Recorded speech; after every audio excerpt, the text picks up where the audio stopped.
हरे कृष्णा। ओम नमो हरे कृष्णा माता जी, प्रणाम माता ഹരേ जी। हरे ഹരേ കൃഷ്ണ മാതാജി പ്രണാമം. हरे ഹരേ കൃഷ്ണ മാതാജി, പ്രണാമം. എല്ലാവർക്കും പ്രണാമം. ഹരേ हरे കൃഷ്ണ. कृष्णा हरे कृष्णा। ओम नमो भगवते वासुदेवाय।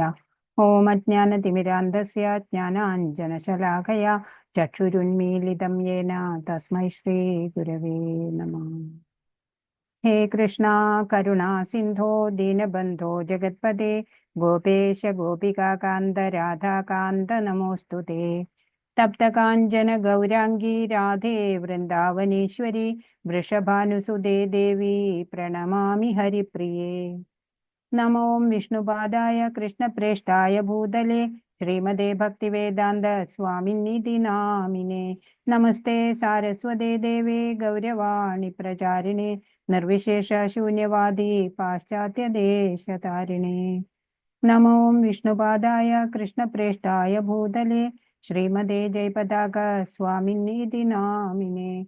नमाचार्यपादाय निताय कृपप्रदायिने गौरकथादामदया नगरग्रामतारिणे। जय श्री कृष्ण चैतन्य प्रभु नित्यानंद श्री अद्वैत गदाधर श्रीवासादि गौर भक्तवृंद। हरे कृष्ण कृष्ण कृष्ण हरे हरे हरे राम राम राम हरे हरे। हरे कृष्ण कृष्ण कृष्ण हरे हरे हरे राम राम राम हरे हरे। श्री श्री राधा गोविंद की जय। श्रील प्रभुपाद की जय। गुरु महाराज की जय। हरे कृष्ण।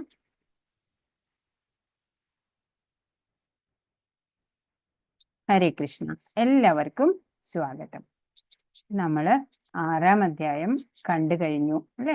അപ്പൊ ബാഹ്യമായിട്ട് എല്ലാ കർമ്മവും ചെയ്യുക, അകമേ അവയുടെയൊക്കെ ഫലങ്ങളെ ത്യജിക്കുക, അങ്ങനെ ചെയ്തുകൊണ്ട് ആധ്യാത്മിക ജ്ഞാനാഗ്നിയാലെ ശുദ്ധീകൃതനായിട്ട് ശാന്തി, വൈരാഗ്യം, തിതിക്ഷ, അങ്ങനെ ആത്മദർശനം, പരമാനന്ദം ഒക്കെ നേടാം എന്ന് 5-ാം അധ്യായത്തിൽ നിന്ന് നമ്മൾ മനസ്സിലാക്കി. മനസ്സിനെയും ഇന്ദ്രിയങ്ങളെയും നിയന്ത്രിച്ചിട്ട് പരമാത്മാവില് ആ ശ്രദ്ധ കേന്ദ്രീകരിക്കുന്ന ആ പ്രക്രിയ, അത് അഷ്ടാംഗയോഗം എന്നുള്ള ആ ധ്യാനമുറ, അതെങ്ങനെയാണെന്ന് കണ്ടു. മനസ്സിനെയും ഇന്ദ്രിയങ്ങളെയും സമനിലയിലാക്കുന്നത് എങ്ങനെ എന്നൊക്കെ നമ്മൾ മനസ്സിലാക്കി. അപ്പൊ നമ്മുടെ കർമ്മവും ലക്ഷ്യവും എന്താണ് മനസ്സിലാക്കുക. ഭഗവത് സേവനത്തിലൂടെ ആത്മസാക്ഷാത്കാരം, അതാണ് നമ്മുടെ ലക്ഷ്യം. അപ്പൊ മനസ്സിനെ ശാന്തിയിലേക്ക് എങ്ങനെ നയിക്കാം എന്ന് ഈ ധ്യാനയോഗം എന്ന 6-ാം അധ്യായത്തിൽ നിന്ന് നമ്മൾ മനസ്സിലാക്കി. ധ്യാന ചിത്തങ്ങനെ സമനിലയിൽ എത്തണം. അങ്ങനെ ഏകാന്ത സമാധിയിലെത്തിയിട്ട് ധ്യാന സാധനയിലൂടെ പരമലക്ഷ്യത്തില് എത്താം എന്ന് നമ്മൾ ഇവിടെ കണ്ടു. 46-ാമത്തെ ശ്ലോകം എന്താ പറയണേ? ആഹാരാദികൾ പോലും വെടിഞ്ഞിട്ട് ഭഗവാനെ മാത്രം മനസ്സിൽ വെച്ചിട്ടുള്ളതാണ് ഉപവാസം എന്നൊക്കെ പറയുന്നത് അല്ലെ. അപ്പൊ ഭഗവാൻ തന്നെ പറഞ്ഞിട്ടുണ്ട്, എന്നെ മനസ്സിൽ വെക്കുക, എന്നെ അനുഭവിക്കുക, ആചാര അനുഷ്ഠാനത്തിൽ മാത്രം ശ്രദ്ധ കൊടുത്തിട്ട് കാര്യമില്ല. അപ്പൊ എന്നിൽ മനസ്സ് വെച്ചിരിക്കുന്ന യോഗിയെയാണ് എനിക്കിഷ്ടം എന്ന് മനസ്സുകൊണ്ട് ഭഗവാനിൽ ലയിച്ചിരിക്കാൻ താല്പര്യമുള്ള ആൾക്കാരെയാണ് ഭഗവാനും ഇഷ്ടമുണ്ടാവുക. അപ്പൊ 47-ാമത്തെ ശ്ലോകം പറയുന്നുണ്ട്, 6-ാം അധ്യായം, യോഗികളാണ് ശ്രേഷ്ഠര്. ഭഗവാൻ പറഞ്ഞു, യോഗികളിൽ പോലും യുക്തതമനായിട്ടുള്ളത് ആരാണ് എന്ന് പറയുന്നുണ്ട്. ഭഗവാൻ പറയുന്നതിലും അതുപോലെ ഗുരുവാക്യത്തിലും ഒക്കെ ശ്രദ്ധയുണ്ടാവുക. ശ്രദ്ധ എന്ന് പറഞ്ഞാൽ വിശ്വാസം, അത് ചെയ്യാനുള്ള ഒരു താല്പര്യം.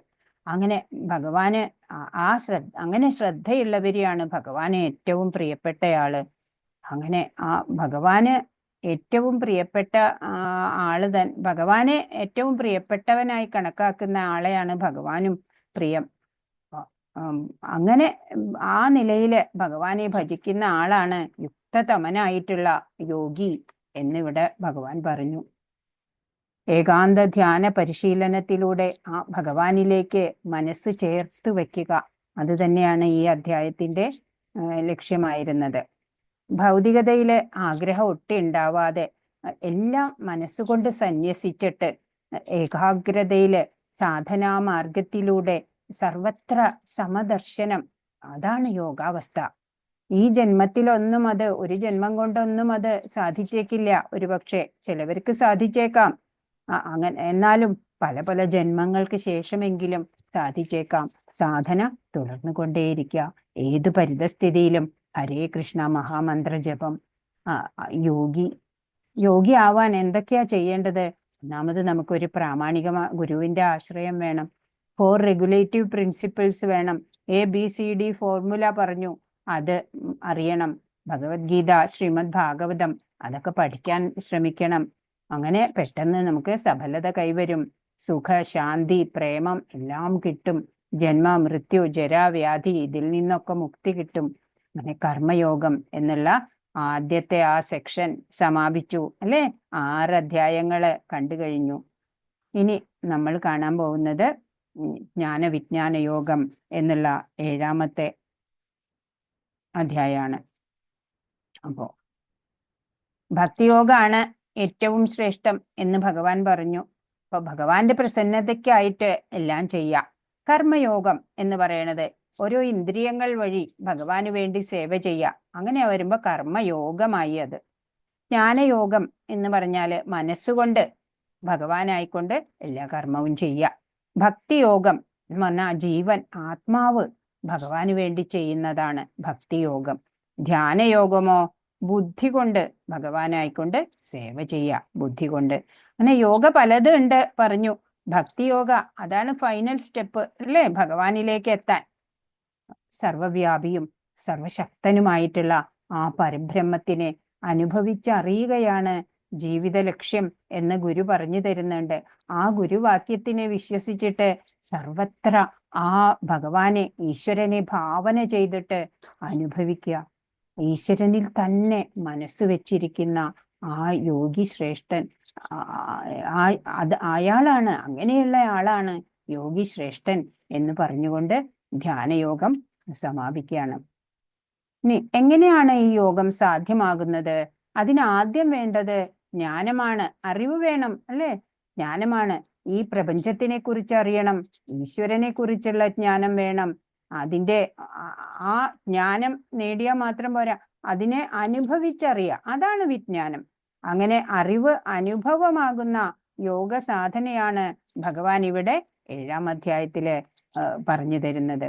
ഇപ്പൊ പഞ്ചസാര, അത് മധുരം ഉണ്ട്, അല്ലെ? അത് ജ്ഞാനാണ്, അറിവാണ്. അത് വായിൽ വെച്ചിട്ട് അനുഭവിക്കുക, അത് വിജ്ഞാനമാണ്. അപ്പൊ ഭഗവാൻ എന്നുള്ള സത്യം ഈ പ്രപഞ്ചം മുഴുവൻ നിറഞ്ഞിരിക്കുന്നു എന്നത് അറിവാണ്, ജ്ഞാനമാണ്. അനുഭവപ്പെടുന്നത് അത് നമുക്ക് അനുഭവിക്കാൻ സാധിക്കണം, അതാണ് വിജ്ഞാനം. അതിവിടെ നമുക്ക് കാണാം. ഭഗവാനെ കാണാനായിട്ട് നമുക്ക് കൊതി ഉണ്ടാവണം, ആസക്തി വരണം. ആ ആസക്തി വന്നാലാണ് ഭഗവാനെ അറിയാൻ സാധിക്കുള്ളൂ. അപ്പൊ എന്റെ ലക്ഷ്യം എന്താണ് എന്ന് ഓരോരുത്തരും ഉറപ്പിക്കണം. എന്താണ് നമ്മുടെ ലക്ഷ്യം? എന്റെ ലക്ഷ്യം ആ ഭഗവാനെ അറിയല്, ഭഗവാനെ നന്നായിട്ട് പരിപൂർണമായിട്ട് ഭഗവാനെ കുറിച്ചുള്ള ജ്ഞാനം ഉണ്ടാവുക, അതാണ് എൻ്റെ ലക്ഷ്യം എന്നുള്ള ഉറപ്പ് ഓരോരുത്തർക്കും ഉണ്ടാവണം. അപ്പൊ എങ്ങനെ എന്നെ അനുഭവിച്ചറിയാം എന്ന് ഞാൻ പറഞ്ഞു തരാം, കേൾക്കൂ എന്നാണ് ഭഗവാൻ ഇവിടെ ഈ അധ്യായത്തില് പറഞ്ഞു തുടങ്ങുന്നത്.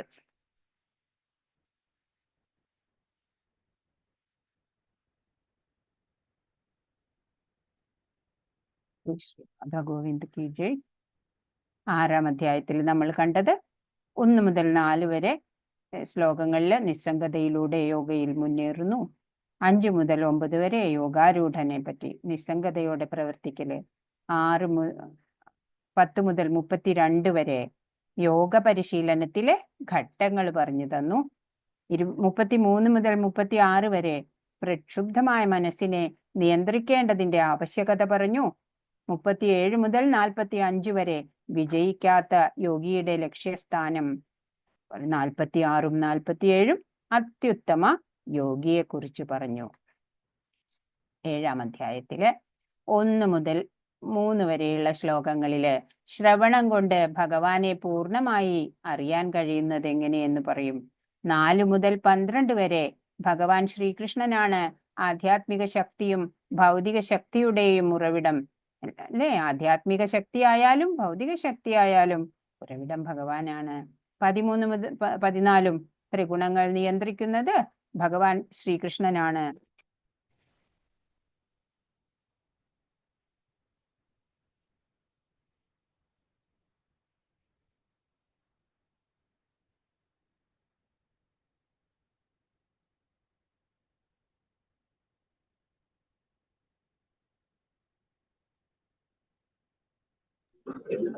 ആകൃഷ്ണ മാതാജി സൗണ്ട് ഇല്ലല്ലോ.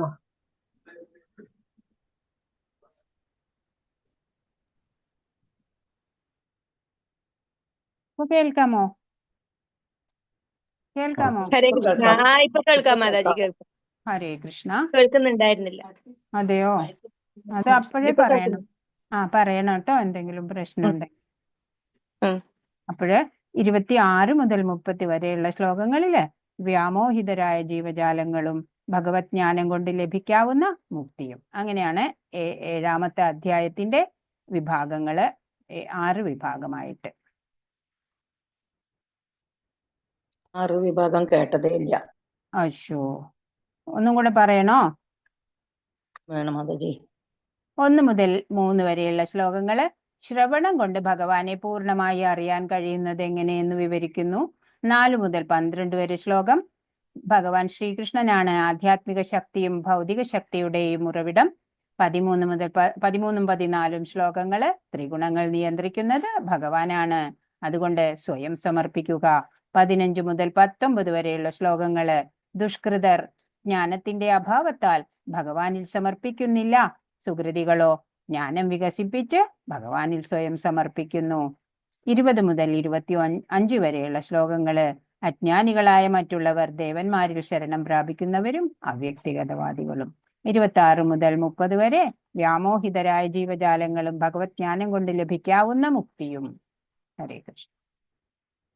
അധ്യായം 7ന്റെ സംഗ്രഹം വീണ്ടും പറയുന്നുണ്ട്. ഭഗവാൻ ശ്രീകൃഷ്ണൻ വിവരിക്കുന്നു. 6:47 വിവരിച്ചു. യോഗികളിലും വെച്ച് അത്യുത്തമനായിട്ടുള്ളത് ഭക്തിയോടെ ഭഗവാനെ സദാ ചിന്തിച്ചു കൊണ്ടിരിക്കുന്ന യോഗിയാണ്. പൂർണ്ണ വിശ്വാസത്തോടെ ഭഗവാനെ ധ്യാനിക്കുന്നവനാണ് യുക്തതമൻ എന്ന് ഭഗവാൻ പറഞ്ഞു 6ാം അധ്യായത്തില്. ശ്രവണത്തിന്റെ പ്രാധാന്യം ഊന്നി പറഞ്ഞാണ് ഈ അധ്യായം 7ാം അധ്യായം തുടങ്ങുന്നത്. ജ്ഞാനം നേടാനുള്ള ഒരേ ഒരു പ്രക്രിയ പരമ്പരാഗതമായ വിധത്തിൽ മാത്രം. അധ്യായം 7 ജ്ഞാനവിജ്ഞാന യോഗത്തില് ശ്രവണം കൊണ്ട് ഭഗവാനെ പൂർണ്ണമായി അറിയാൻ കഴിയും. ആധ്യാത്മികവും ഭൗതികമായുമുള്ള ശക്തിയുടെ ഉറവിടം ഭഗവാനാണ്. ത്രിഗുണങ്ങൾ ഭഗവാന്റെ നിയന്ത്രണത്തിലാണ്. ദുഷ്കൃതർ ഒരിക്കലും ഭഗവാനിൽ സമർപ്പിക്കുന്നില്ല, സുകൃതികൾ അത് ചെയ്യും. ദേവന്മാരിൽ ശരണം പ്രാപിക്കുന്നവരും അവ്യക്തിഗതവാദികളും. വ്യാമോഹം കൊണ്ട് കാണാതെ ജീവജാലങ്ങളും ഭഗവത് ജ്ഞാനം കൊണ്ട് ലഭിക്കാവുന്ന മുക്തിയും. അതാണ് 7ാം അധ്യായത്തിന്റെ സംഗ്രഹം. ഇനി ശ്ലോകം 1 ഭഗവാനാണ് പറയുന്നത്. ശ്രവണം കൊണ്ട് ഭഗവാനെ പൂർണ്ണമായി അറിയാൻ കഴിയും. ഈ അധ്യായത്തിലൂടെ നമുക്ക് ഭഗവാനെ അനുഭവിച്ചറിയണം. ജ്ഞാനം, ഭഗവാനാണ് എല്ലാം, എല്ലാത്തിന്റെയും എല്ലാ ശക്തിയുടെയും ഉറവിടം ഭഗവാനാണ്. ഇതൊക്കെ നമ്മൾ അറിയണത് ജ്ഞാനം. പക്ഷെ വിജ്ഞാനം അത് അനുഭവിച്ചറിയണം, അല്ലേ? ഭഗവാനാണ് എന്നുള്ളത് അനുഭവ വേദ്യമാക്കി തരുന്നുണ്ട് ഈ അധ്യായത്തിലൂടെ ഭഗവാൻ. ഇത് പ്രധാനപ്പെട്ട അധ്യായമാണ്. ഭഗവാൻ ശ്രീകൃഷ്ണൻ അർജുനനോട് തന്റെ ഭൗതികവും ആധ്യാത്മികവുമായ ശക്തികളെ കുറിച്ച് കേൾക്കുവാൻ പറഞ്ഞു. അതുകൂടാതെ അതീന്ദ്രിയ ജ്ഞാനികളിൽ ഭഗവാനെ അറിയുന്നവർ വളരെ വിരളമാണ് എന്ന് പ്രഖ്യാപിക്കുകയും ചെയ്തു. 1ാമത്തെ ശ്ലോകം ശ്രീ ഭഗവാനുവാച മയ്യാസക്തമനാ പാർത്ഥ യോഗം യുഞ്ജന്മദാശ്രയ അസംശയം സമഗ്രം മാം യഥാ ജ്ഞാസ്യസി തച്ഛൃണു. അസംശയം, സംശയമൊന്നുമില്ലാതെ സമഗ്രമായിട്ട് അറിഞ്ഞോളൂ. തത് ശൃണു, എന്നിൽ നിന്ന് ഇതാ കേട്ടോളൂ, ഞാൻ ഇതാ പറയാൻ പോണു എന്നാണ് ഭഗവാൻ പറയണത്. ശ്രീ ഭഗവാൻ പറഞ്ഞു, ഹേ കുന്തിപുത്ര, എന്നെക്കുറിച്ചുള്ള പൂർണ്ണബോധത്തോടെ എന്നിൽ ആസക്തമായ മനസ്സോടുകൂടി യോഗം പരിശീലിക്കുന്നത് കൊണ്ട് സംശയങ്ങൾ നീങ്ങി എന്നെ പൂർണ്ണമായി അറിയാൻ കഴിയുന്നത് എങ്ങനെയെന്ന് പറയാം, കേൾക്കൂ. എങ്ങനെ ഭഗവാനെ അനുഭവിച്ചറിയാം എന്ന് ഇവിടുന്ന് തൊട്ട് ഭഗവാൻ പറഞ്ഞു തരികയാണ്. അനുഭവിച്ചറിഞ്ഞോളൂ എന്നെ. ഞാനിവിടെ എല്ലാം, ഈ പ്രപഞ്ചം ആകെ നിറഞ്ഞു നിൽക്കുന്ന ആ ശക്തിയാണ്, സത്യമാണ് അല്ലേ? പരമാത്മാവായിട്ടുള്ള എന്നെ അറിയണം. ആ പരമലക്ഷ്യം അത് ലക്ഷ്യമാക്കിക്കൊണ്ട് സാധന ചെയ്യുന്ന ആൾക്ക് സമദർശനമാണ്. എന്നെ അനുഭവിച്ചറിയണത് എങ്ങനെയാണെന്ന് ഞാനിവിടെ വിവരിക്കാം എന്നാണ്. വെളിച്ചമുള്ളപ്പോൾ നമുക്ക് എല്ലാം വ്യക്തമായിട്ട് കാണാൻ കഴിയും അല്ലേ? അരണ്ട വെളിച്ചം മുഴുവൻ കാണില്ല, ക്ലിയർ ആവില്ല അല്ലേ? നമ്മളിപ്പോ അരണ്ട വെളിച്ചത്തിലാണ് ഈ ലോകത്തെ നോക്കി കാണുന്നത്. കുറച്ചൊക്കെ അറിയാം അല്ലേ? ആത്മീയത, അത് ആത്മീയതയെ കുറിച്ചിട്ട് സംശയലേശമന്യേ ആർക്കാണ് അറിയാ? എങ്ങനെ അറിയാം? അതാണ് ഭഗവാൻ ഇവിടെ പറഞ്ഞു തരുന്നത്. ഭഗവത്ഗീതയുടെ 7-ാം അധ്യായത്തില് കൃഷ്ണാവബോധത്തിനെ പറ്റിയിട്ട് വിശദമായി പ്രതിപാദിക്കുന്നുണ്ട്. കൃഷ്ണനിൽ സർവ്വ വിഭൂതികളും തികഞ്ഞിട്ടുണ്ട്. അദ്ദേഹം ആ വിഭൂതികൾ എങ്ങനെ പ്രകടമാക്കുന്നു എന്നിവിടെ വിവരിക്കുകയാണ്. കൃഷ്ണനിൽ ആകൃഷ്ടരാവാൻ ഭാഗ്യം സിദ്ധിച്ച 4 വിധം വ്യക്തികളെ കുറിച്ചും ഒരിക്കലും കൃഷ്ണനുമായിട്ട് അടുപ്പത്തിലാകാനാവാത്ത നിർഭാഗ്യവാന്മാരായ 4 വിധം ആളുകളെ കുറിച്ചും ഇവിടെ വിവരിക്കുന്നുണ്ട്. ഭഗവത്ഗീതയുടെ 6 അധ്യായങ്ങള് വ്യത്യസ്തങ്ങളായ യോഗവിധികളുടെ അനുഷ്ഠാനത്താല് ആത്മസാക്ഷാത്കാരത്തിലേക്ക് ഉയരാൻ കഴിവുള്ള അഭൗതിക ആത്മാവാണ് ജീവസത്ത എന്ന് പറഞ്ഞു തന്നു. മനസ്സിനെ നിരന്തരം കൃഷ്ണനിൽ ഏകാഗ്രീകരിക്കുന്നത് അഥവാ കൃഷ്ണാവബോധം ആണ് സർവ ഉത്കൃഷ്ടമായിട്ടുള്ള യോഗം എന്ന് 6-ാം അധ്യായത്തിന്റെ അവസാനത്തില് പറഞ്ഞു. ഭക്തിയോഗമാണ് ഏറ്റവും ശ്രേഷ്ഠം. കൃഷ്ണനിൽ മനസ്സ് സ്ഥിരമായി ഊന്നുന്നത് കൊണ്ട് പരമസത്യം എന്താണ് എന്ന് പൂർണ്ണമായിട്ട് അറിയാൻ സാധിക്കുള്ളൂ. വേറെ ഒരു ഉപായവും അതിനില്ല. പരമസത്യമായിട്ടുള്ള ഭഗവാൻ കൃഷ്ണനെ അറിയുക എന്നുള്ള ആ പ്രക്രിയയെ പറ്റിയിട്ട് ശ്രീമദ് ഭാഗവതത്തിലെ പ്രഥമ സ്കന്ധത്തിലെ 2-ാം അധ്യായത്തില് ഇങ്ങനെ പറയുന്നുണ്ട്. ശൃണ്വതാം സ്വകഥാ കൃഷ്ണ പുണ്യശ്രവണ കീർത്തന ഹൃദ്യന്തോഹ്യഭദ്രാണി വിധുനോതി സുഹൃത്സതാം നഷ്ടപ്രായേഷു ഭദ്രേഷു നിത്യം ഭാഗവത സേവയാ ഭഗവത്യുത്തമ ശ്ലോകേ ഭക്തിർഭവതി നൈഷ്ഠികി തദാ രജസ്തമോ ഭാവാ കാമലോഭാദയശ്ചയേ ചേതൈരനാവിധം സ്ഥിതം സത്വേ പ്രസീദതി ഏവം പ്രസന്ന മനസോ ഭഗവദ്ഭക്തിയോഗത ഭഗവത് തത്വവിജ്ഞാനം മുക്തസംഗസ്യ ജായതേ ഭിദ്യതേ ഹൃദയഗ്രന്ഥിശ്ചിദ്യന്തേ സർവസംശയാ ക്ഷീയന്തേ ചാസ്യ കർമാണി ദൃഷ്ട ഏവാത്മനീശ്വരേ. കൃഷ്ണനെ കുറിച്ച് വൈദിക സാഹിത്യത്തിൽ പറഞ്ഞിട്ടുള്ളത് കേൾക്കുന്നതും ആ ഭഗവത്ഗീതയിലൂടെ നേരിട്ട് ഭഗവാന്റെ വാക്കുകൾ കേൾക്കുന്നതും തന്നെ ഒരു പുണ്യകർമ്മമാണ്.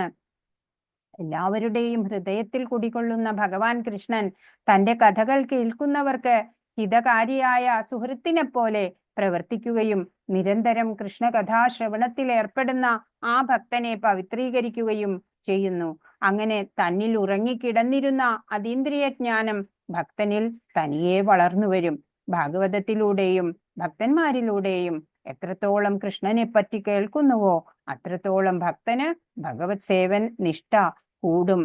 വളർന്നു വന്ന ആ ഭക്തിയുത സേവന താല്പര്യം രജസ്തമോ ഗുണങ്ങളെ അകറ്റുന്നതിനാൽ ഭൗതികങ്ങളായ കാമലോപാധികൾ അയാളെ വിട്ടുമാറും. ഈ മാലിന്യങ്ങൾ മാറുന്നതോടെ ആ ഭക്തൻ ശുദ്ധ സത്വഗുണപൂർണനായി ഭഗവത് സേവനത്തിൽ കൂടുതൽ ഊർജ്ജസ്വലനായി തീരും. അങ്ങനെ ഗുണാതീതനാവും. ഭഗവത് തത്വവിജ്ഞാനം പൂർണ്ണമായി അറിയാൻ അയാൾക്ക് സാധിക്കും. ഇങ്ങനെയാണ് ഭക്തിയോഗം ഭൗതിക ആസക്തിയുടെ കടുംകെട്ടഴിക്കുന്നതും ഭഗവാനാകുന്ന പരമസത്യത്തെ നിസ്സംശയമായും സമഗ്രമായും അറിയുക എന്ന നിലയിലേക്ക് ഉയർത്തുന്നതും. ഭഗവാനിൽ നിന്നോ ആ കൃഷ്ണാവബോധം ഉദിച്ചിട്ടുള്ള ഒരു ഭക്തനിൽ നിന്നോ കേൾക്കുന്നത് കൊണ്ട് മാത്രമേ ഒരാൾക്ക് ഭഗവാന്റെ ശാസ്ത്രം ഗ്രഹിക്കാൻ സാധിക്കുള്ളൂ. ഏതൊന്നിനെ അറിഞ്ഞു കഴിഞ്ഞാല് ഈ പ്രപഞ്ചത്തില് പിന്നെ മറ്റൊന്നും അറിയാൻ ബാക്കിയില്ലയോ? ആ അറിവാണ് യഥാർത്ഥ ജ്ഞാനം. അത് അനുഭവിക്കുക എന്നുള്ളതാണ് യഥാർത്ഥ ലക്ഷ്യം. അതെങ്ങനെ സാധ്യമാവും? ഒരു സംശയത്തിനും ഇട നൽകാതെ ഞാൻ പറഞ്ഞു തരാം എന്ന് ഭഗവാൻ ഇവിടെ പറഞ്ഞു. ഭഗവാൻ ശ്രീകൃഷ്ണൻ ശ്രവണം കൊണ്ട് ഭഗവാനെ പൂർണ്ണമായി എങ്ങനെ അറിയാൻ കഴിയുമെന്ന് വിവരിച്ചു. ഭഗവാൻ ശ്രീകൃഷ്ണൻ പരമ സത്യമാണ്, പരമദിവ്യോത്തമ പുരുഷനാണ്. ബ്രഹ്മൻ പരമാത്മാ ഭഗവാൻ. ബ്രഹ്മൻ അവ്യക്തിഗത ഭാവം, സൂര്യപ്രകാശം പോലെയാണ്. പരമാത്മാ സ്ഥാനീയമാണ്, സൂര്യോപരിതലം പോലെ ഭാഗികമായ തിരിച്ചറിവുണ്ട്. ഭഗവാൻ എന്നാൽ സൂര്യഗ്രഹമാണ്, പൂർണ്ണമായ തിരിച്ചറിവാണ്. അപ്പോ ആത്മ സാക്ഷാത്കാരത്തിലേക്ക് ഉയർത്താൻ കഴിവുണ്ട്. ജീവജാലങ്ങള് ആത്മാവ് പലവിധ യോഗ പ്രക്രിയ കൊണ്ട് ആത്മസാക്ഷാത്കാരത്തിലേക്ക് ഉയരാം. ജ്ഞാനയോഗ, അഷ്ടാംഗയോഗ, ഭക്തിയോഗ. അതിനെയും ബ്രഹ്മൻ പരമാത്മാ ഭഗവാൻ എന്നാക്കാം എന്നാണ്. പിന്നെ ഭക്തനില് അതീന്ദ്രിയ ജ്ഞാനം വളർന്നു വരുന്നത് എങ്ങനെയാണ്? ഭഗവത് സേവന താല്പര്യം കൂടും. നിരന്തരം കൃഷ്ണകഥാ ശ്രവണത്തിൽ ഏർപ്പെടുന്ന ഭക്തന്റെ ഹൃദയം പരമാത്മാവ് പവിത്രീകരിക്കുന്നു. ഇവിടുന്നാണ് അത് വരേണ്ടത്. രജസ്തമോ ഗുണങ്ങളെയൊക്കെ അകറ്റും, കാമലോപാധികളൊക്കെ മാറും, മാലിന്യങ്ങളൊക്കെ നീങ്ങും, ശുദ്ധ സത്വഗുണത്തിലേക്ക് പ്രവേശിക്കും. പിന്നെ ഭഗവത് സേവനത്തില് കൂടുതൽ ഊർജ്ജസ്വലരായി തീരും. അങ്ങനെ പരമസത്യത്തിന്റെ പൂർണ്ണജ്ഞാനം ലഭിക്കും. ഭാഗവതത്തില് പറഞ്ഞിട്ടുള്ളതാണ്. ഭക്തനിലെ അതീന്ദ്രിയ ജ്ഞാനം വളർന്നു വരികയാണ് ഭഗവത് സേവനത്തിലൂടെ എന്നാണ് ഇവിടെ ചാർട്ട് വൈസ് കാണിച്ചിരിക്കുന്നത്. ഭാഗികമായ തിരിച്ചറിവ്. നവധാ ഭക്തി, നവവിധ ഭക്തി നമുക്കറിയാം. ശ്രവണം, കീർത്തനം, വിഷ്ണു സ്മരണം, പാദസേവനം, അർച്ചനം, വന്ദനം, ദാസ്യം, സഖ്യം, ആത്മ നിവേദനം. അതിന്റെ ഉദാഹരണമാണ്. ശ്രവണത്തിന് ഉദാഹരണമായിട്ട് പറയാൻ പരീക്ഷിത്ത് മഹാരാജാവ് അല്ലെ 7 ദിവസം കൊണ്ട് ഭാഗവതം മുഴുവനും ശ്രവിച്ചു അല്ലെ, ആത്മാരാമനായി മാറി. കീർത്തനം കൊണ്ട് ശുകദേവ് ബ്രഹ്മർഷി, ശ്രീ ശുക ഗോസ്വാമി അല്ലെ, അദ്ദേഹം ഭാഗവതം എല്ലാം കീർത്തനം ചെയ്യുന്ന പ്രക്രിയയാണ് ചെയ്തത്. അതുപോലെ സ്മരണം, പ്രഹ്ലാദ് മഹാരാജ എപ്പോഴും ഭഗവാനെ സ്മരിച്ചു. പാദസേവനം, ലക്ഷ്മി ഭഗവതിയാണ്, എപ്പോഴും ഭഗവാനെ പാദസേവ ചെയ്തുകൊണ്ടിരിക്കുന്നു. അർച്ചനം, പൃഥു മഹാരാജാവാണ്. ദാസ്യം വന്ദനം, അക്രൂരരാണ്. ദാസ്യം ഹനുമാൻ ആണ്. സഖ്യം അർജുനനാണ്. ആത്മനിവേദനം ബലി മഹാരാജ ആണ്. അതാണ് ഇവിടെ രണ്ടാമത്തെ ശ്ലോകം. ജ്ഞാനം ദേഹം സവിജ്ഞാനം ഇതം വക്ഷ്യാമ്യശേഷത യജ്ഞാത്വാനേഹ ഭൂയോന്യജ്ഞാതവ്യമവശിഷ്യത്തെ. വൈഷയിക ജ്ഞാനത്തെയും അതീന്ദ്രിയ ജ്ഞാനത്തെയും ഞാൻ ഇനി പൂർണ്ണമായി വിശദീകരിച്ചു തരാം. അതറിഞ്ഞാൽ പിന്നെ നിനക്ക് വേറെ ഒന്നും അറിയേണ്ടതായിട്ടില്ല. ഭൗതിക പ്രപഞ്ചത്തിനെയും അതിന്റെ പിന്നിലുള്ള ചേതന, അതിനെ രണ്ടിനെയും അതിന്റെ ഉറവിടത്തെ കുറിച്ചുള്ള അറിവാണ് സമഗ്രമായിട്ടുള്ള ജ്ഞാനം. ഇതാണ് അതീന്ദ്രിയ ജ്ഞാനം. അർജുനൻ വിശ്വസ്ത ശിഷ്യനാണ് അല്ലെ, സുഹൃത്താണ്. അതുകൊണ്ട് ഈ ജ്ഞാനം ഉപദേശിക്കാൻ ഭഗവാൻ തയ്യാറാവുകയാണ്. ഭഗവാൻ ശ്രീകൃഷ്ണൻ പൂർണ്ണമായ ജ്ഞാനം വിശദീകരിച്ചു കൊടുക്കുന്നു.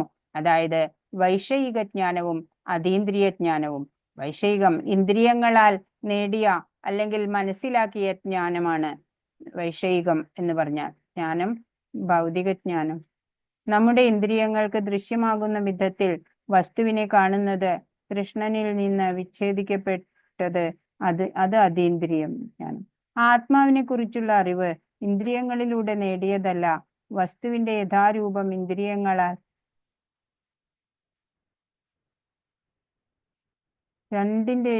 രണ്ട് ശക്തിയുടെയും ഉറവിടം ഭഗവാൻ തന്നെയാണ് എന്ന് പറഞ്ഞു.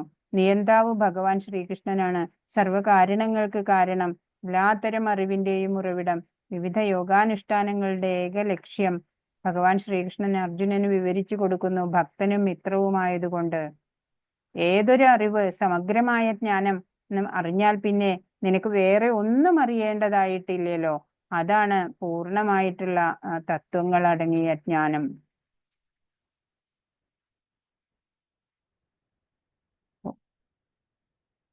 പ്രപഞ്ചത്തിനെ അറിയാനുള്ള ആ ബുദ്ധി തത്വം ആണ് ഇവിടെ പറയുന്നത്.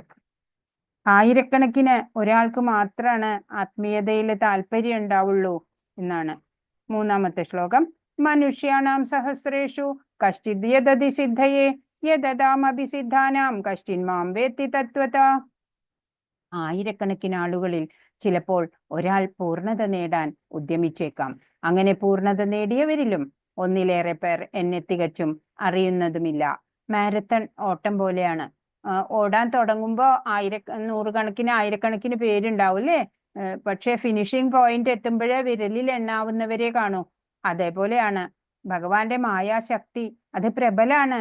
അതിനെ മറികടന്നിട്ട് തത്വത്തെ മനസ്സിലാക്കാൻ സാധിക്കണമെങ്കിൽ നല്ല പരിശീലനം തന്നെ വേണം. മനുഷ്യര് പല തരത്തിലുള്ളവരാണ്. അനേകായിരത്തില് ഒരുവന് മാത്രമേ ഈ പരമസത്യം എന്ത് എന്നുള്ളത്, ഞാൻ ആരാണ്, ഭഗവാൻ ആരാണ്, ഈ ഭൗതിക പ്രപഞ്ചം എന്താണ്, ഇങ്ങനെയൊക്കെയുള്ള ആത്മാവിനെ കുറിച്ചും ഒക്കെ അറിയാൻ യത്നിക്കുള്ളൂ. അതീന്ദ്രിയ സാക്ഷാത്കാരത്തിലൊക്കെ താല്പര്യം ഉണ്ടാവുക വളരെ ചുരുക്കം പേർക്ക് മാത്രമാണ്. ഭക്ഷണം, നിദ്ര, ഭയം, മൈഥുനം, ഇതൊക്കെ മാത്രാണ് ഈ ജന്തു സഹജമായിട്ടുള്ള പ്രവൃത്തി. അത് മാത്രാണ് സാധാരണക്കാരന്റെ ആവശ്യം. അല്ലാതെ അതീന്ദ്രിയ ജ്ഞാനത്തിലൊക്കെ ആഗ്രഹമുള്ളവര് വളരെ വളരെ ദുർലഭമായിരിക്കും. ഇപ്പോ നമ്മളിപ്പോ ഗുരുവായൂർ ഉത്സവത്തിലൊക്കെ കാണുമ്പോൾ ലക്ഷക്കണക്കിന് പോലെ ആൾക്കാര് വരുന്നത്, വിശ്വാസികള് എല്ലാവരും ഭക്തന്മാര് എന്നൊക്കെ നമുക്ക് പറയാം അല്ലേ? എന്നാൽ അതില് നമ്മുടെ സനാതന ധർമ്മം മനസ്സിലാക്കിയവര്, നമ്മുടെ ശാസ്ത്ര ഗ്രന്ഥങ്ങളൊക്കെ പഠിച്ചവര് എത്ര പേര് കാണും അല്ലേ? സാധനയിലൂടെ ഇങ്ങനെ ആത്മീയ പുരോഗതി നേടിയെടുത്തവര് എത്ര പേര് കാണും അല്ലെ? വിരലിൽ എണ്ണാവുന്നവര് 1% എങ്ങാനും കാണുമായിരിക്കും അല്ലേ?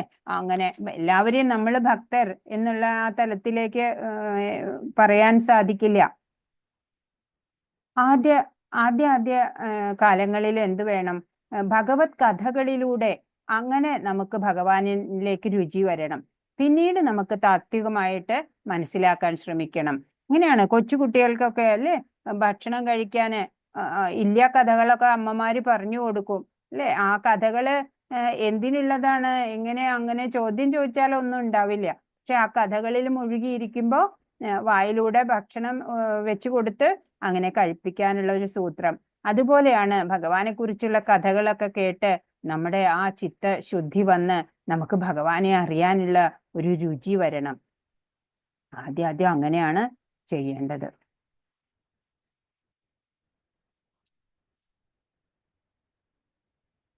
അപൂർവമായി മനുഷ്യൻ പൂർണ്ണത കൈവരിക്കുന്നു. പൂർണ്ണതയുള്ള ആത്മാക്കളിൽ നിന്ന് അപൂർവമായി ചിലർ കൃഷ്ണനെ മനസ്സിലാക്കുന്നു. മനുഷ്യന്മാർ പല വിധത്തിലുള്ളവരാണ്. പൊതുവെ ജന്തുസഹജങ്ങളായിട്ടുള്ള പ്രവൃത്തികളിൽ ഏർപ്പെടാൻ താല്പര്യപ്പെടുന്നവരാണ്. ഭക്ഷണം, നിദ്ര, സ്വയം രക്ഷ, കാമപൂർത്തി. ദുർലഭമായിട്ടുള്ള ചിലരോ അതീന്ദ്രിയ ജ്ഞാനം നേടാൻ ആത്മാവ്, പരമാത്മാവ്, ശരീരം, പരമസത്യം ഇതിനെക്കുറിച്ചൊക്കെ അറിയാൻ ശ്രമിക്കും. പരമസത്യം, സർവകാരണങ്ങൾക്കും കാരണഭൂതൻ, പരമദിവ്യോത്തമ പുരുഷൻ, 6 ഐശ്വര്യങ്ങളും പൂർണ്ണതയോടെ ഉള്ളവൻ ആണ് ഭഗവാൻ അല്ലേ? കൃഷ്ണൻ. കൃഷ്ണാവബോധമുള്ളവർക്ക് വളരെ എളുപ്പമാണ് ഭഗവത് സേവനം ചെയ്യുക. അവ്യക്തിഗതവാദികൾ പറയുന്ന പോലെ ഭക്തിമാർഗം ഒട്ടും എളുപ്പമുള്ളതല്ല. പക്ഷെ കൃഷ്ണാവബോധമുള്ളവർക്ക് അത് സോ ഈസി അല്ലെ? 1 മുതൽ 6 വരെയുള്ള അധ്യായങ്ങളിലെ ആത്മസാക്ഷാത്കാരം, പരമാത്മ സാക്ഷാത്കാരത്തിനെ കുറിച്ച്, ആത്മാവും വേർതിരിച്ചറിയല്, ജ്ഞാന യോഗ, ബ്രഹ്മൻ, പരമാത്മാ ധ്യാന യോഗ, അതുപോലെ ആധികാരിക ഗ്രന്ഥങ്ങള്, ഉപനിഷത്തുക്കള്, പുരാണങ്ങള്, നാരദ പഞ്ചരാത്രം, ഭഗവത് സേവനം, ഭക്തിരസാമൃത സിന്ധു ഒക്കെ ഉണ്ട്. അങ്ങനെയുള്ള ശാസ്ത്ര ഗ്രന്ഥങ്ങളൊക്കെ പഠിച്ച് ജ്ഞാനം നേടാം. പ്രപഞ്ചത്തിൽ കാണുന്ന ഓരോന്നും ഞാൻ തന്നെയാണ് എന്നിവിടെ ഭഗവാൻ പറയാൻ തുടങ്ങാണ്. 4 ശ്ലോകം 4. ഭൂമിരാപോ നലോ വായു ഖം മനോ ബുദ്ധിരേവച അഹംകാര ഇതീയം മേ ഭിന്നാ പ്രകൃതിരഷ്ടതാ.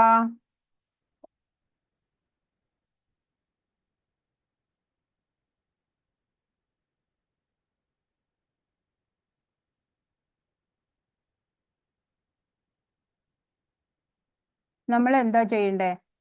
ഈ ഗുരുവിലും ഭഗവാനിലും ഉള്ള ഭക്തി അതുണ്ടായാൽ മാത്രമാണ് നമുക്ക് ആത്മീയ പുരോഗതി നേടാൻ സാധിക്കുള്ളൂ. ഒരു കുട്ടി ജയിലിലാണ് ജനിക്കണേ വിചാരിക്കുക. ആ കുട്ടി വളരണു അവിടെ തന്നെ. അപ്പൊ ആ കുട്ടി വിചാരിക്കും ഇതാണ് ലോകം. കുറച്ച് വലുതാവുമ്പോ കാണാം ചിലവരൊക്കെ പുറത്തു പോകണു, മറ്റു ചിലവരൊക്കെ അകത്തേക്ക് വരുന്നു. എങ്ങോട്ട് പോണു, എവിടെ നിന്ന് വരുന്നു ഒന്നും ഈ കുട്ടിക്ക് അറിയണില്ല. കുറച്ച് വലുതായപ്പോഴോ പുറത്തു പോവാൻ അവസരം ലഭിച്ചു കുട്ടിക്ക്. അപ്പോഴാണ് അറിയണത് ഇത്രയും നാള് ഞാൻ തടവറയിലായിരുന്നു എന്നുള്ളത്. ഇതുപോലെയാണ് നമ്മള് ജനിക്കണത്. നമ്മൾ എവിടെയാണ്? മായാബദ്ധമാകുന്ന ആ തടവറയിലാണ്. മായ പിടികൂടുകയാണ് ജനിക്കുമ്പോ തന്നെ. ഇതിന് പുറത്ത് എന്താണ്? മായയ്ക്ക് പുറത്ത്, മായയെ അതിജീവിച്ചാല്, മായാതീതൻ ഗുണാതീതൻ ആയിക്കഴിഞ്ഞാല് എന്താ സംഭവിക്കണേ നമുക്ക് അറിയണില്ല. ഈ തടവറ അതിൽ നിന്ന് പുറത്ത് കടക്കണം എന്നുള്ള ആ ചിന്ത വരണം നമുക്ക്. ആ ഭഗവാന്റെ കൃപയുണ്ടെങ്കില് നമുക്ക് പുറത്ത് കടക്കാനും സാധിക്കും. എന്റെ ഭിന്നമായ ഭൗതിക പ്രകൃതി ഭൂമി, ജലം, അഗ്നി, വായു, ആകാശം, മനസ്സ്, ബുദ്ധി, മിഥ്യാഹങ്കാരം എന്നിങ്ങനെ 8 അടങ്ങുന്നതാണ്. ഭഗവത് ശക്തികളിൽ ഒന്നിന്റെ ക്ഷണികമായിട്ടുള്ള ആവിർഭാവമാണ് ഈ ഭൗതിക ലോകം തന്നെ. സകല പ്രവർത്തനങ്ങളും ഭഗവാൻ കൃഷ്ണന്റെ രൂപവിസ്തരണങ്ങളായിട്ടുള്ള 3 വിഷ്ണുമൂർത്തികളുടെ ആഭിമുഖ്യത്തിലാണ് നടക്കുന്നത്. ഈ മൂർത്തികളെ അവതാരങ്ങൾ എന്ന് പറയും. ദൈവത്തിന്റെ, അതായത് കൃഷ്ണന്റെ ശാസ്ത്രം ഗ്രഹിക്കാത്തവര് ഈ ലോകം ജീവസത്തകൾക്ക് സുഖിക്കാനുള്ളതാണ് എന്നും ഇതിന് കാരണഭൂതരും ആസ്വാദകരും അധീശരും ആ ജീവാത്മാക്കൾ തന്നെ എന്നും പൊതുവെ കരുതി നടക്കും. 5-ാമത്തെ ശ്ലോകം. അപരേയമിതസ്ത്വന്യാം പ്രകൃതിം വിദ്ധി മേ പരാം ജീവഭൂത മഹാബാഹോ യേദം ധാര്യതേ ജഗത്ത്. ഇവയ്ക്ക് പുറമെ ഹേ മഹാബാഹുവായ അർജുന, എനിക്ക് മറ്റൊരു ഉത്കൃഷ്ട ശക്തി കൂടിയുണ്ട്. ഈ താഴ്ന്ന തരം ഭൗതിക പ്രകൃതിയുടെ വിഭവങ്ങളെ ചൂഷണം ചെയ്യുന്ന ജീവഗണങ്ങളാണത്. പരമാത്മ ചൈതന്യം കൂടെ ഉണ്ടെങ്കിലേ ഈ പ്രകൃതിക്ക് നിലനിൽക്കാനാവുള്ളൂ. അപരാപ്രകൃതി, അത് 8 ഭൂമി, ജലം, അഗ്നി, വായു, ആകാശം എന്നുള്ള പഞ്ചഭൂതങ്ങളും മനസ്സ്, ബുദ്ധി, മിഥ്യാഹങ്കാരം എന്നുള്ളതും 3 കൂടെ പരാപ്രകൃതി എന്ന് പറഞ്ഞ ജീവാത്മാവ്, ചൈതന്യം, പ്രകൃതി, ഈശ്വരനാണ് എന്നുള്ള ചിന്തയില് ഈ കാണുന്നതൊക്കെ ഭഗവാൻ ആണ് എന്നറിഞ്ഞിട്ട് നമുക്ക് അനുഭവിക്കാൻ സാധിക്കണം. ഈ പ്രകൃതിയിൽ കാണുന്നത് എല്ലാം ഈശ്വരനാണ് എന്നറിഞ്ഞ് അനുഭവിക്കാൻ നമുക്ക് സാധിക്കണം. ഇവയ്ക്ക് പുറമെ ഹേ മഹാബാഹുവായ അർജുന, എനിക്ക് മറ്റൊരു ഉത്കൃഷ്ട ശക്തി കൂടിയുണ്ട്. ഈ താഴ്ന്നതരം ഭൗതിക പ്രകൃതിയുടെ വിഭവങ്ങളെ ചൂഷണം ചെയ്യുന്ന ജീവഗണങ്ങളാണത്. ജീവഗണങ്ങള് അത് ഭഗവാന്റെ ഉത്കൃഷ്ട ശക്തിയുടേതാണ് എന്നിവിടെ വ്യക്തമായി പറയാണ്.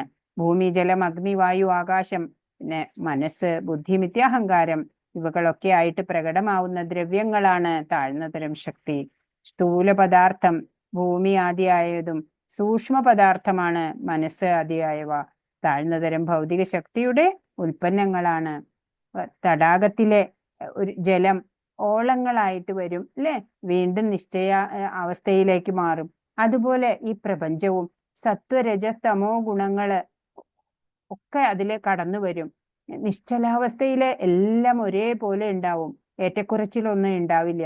എന്നാൽ ക്ഷോഭിക്കുന്ന സമയത്തോ ഏറ്റക്കുറച്ചിൽ ഉണ്ടായിട്ട് അവ്യക്തമാവും. അങ്ങനെ തന്നെയാണ് ഈ മഹത്തത്വവും ഈ അവ്യക്തമായിട്ട് ഈ പ്രപഞ്ചം ഉണ്ടാവുന്നത്. വീണ്ടും ലയിച്ചിട്ട് പൂർണ്ണമായി അവ്യക്തമായിട്ട് ഭഗവാനിൽ ലയിക്കും. അങ്ങനെ ഭഗവാനിൽ നിന്ന് വന്ന് നിലനിന്നിട്ട് ഭഗവാനിൽ തന്നെ ലയിക്കുന്നതാണ് ഈ പ്രപഞ്ചം. അപ്പം ഭഗവാൻ കൃഷ്ണൻ മാത്രാണ് നിയന്താവ്. ജീവസത്തകള് അവിടേക്ക് അധീനരായിട്ടുള്ളവര്. അപ്പൊ ഗുണം കൊണ്ട് ഭഗവാനുടെ തുല്യമായിട്ടുള്ളതിനാല് കൃഷ്ണന്റെ ഉത്കൃഷ്ട ശക്തിയാണ് ഈ ജീവസത്തകളെല്ലാം. എന്നാൽ ശക്തിയുടെ തോതുകൊണ്ടോ ഒരിക്കലും തുല്യരല്ല. നമ്മളൊക്കെ അണുവാണ്, ഭഗവാൻ വിഭു.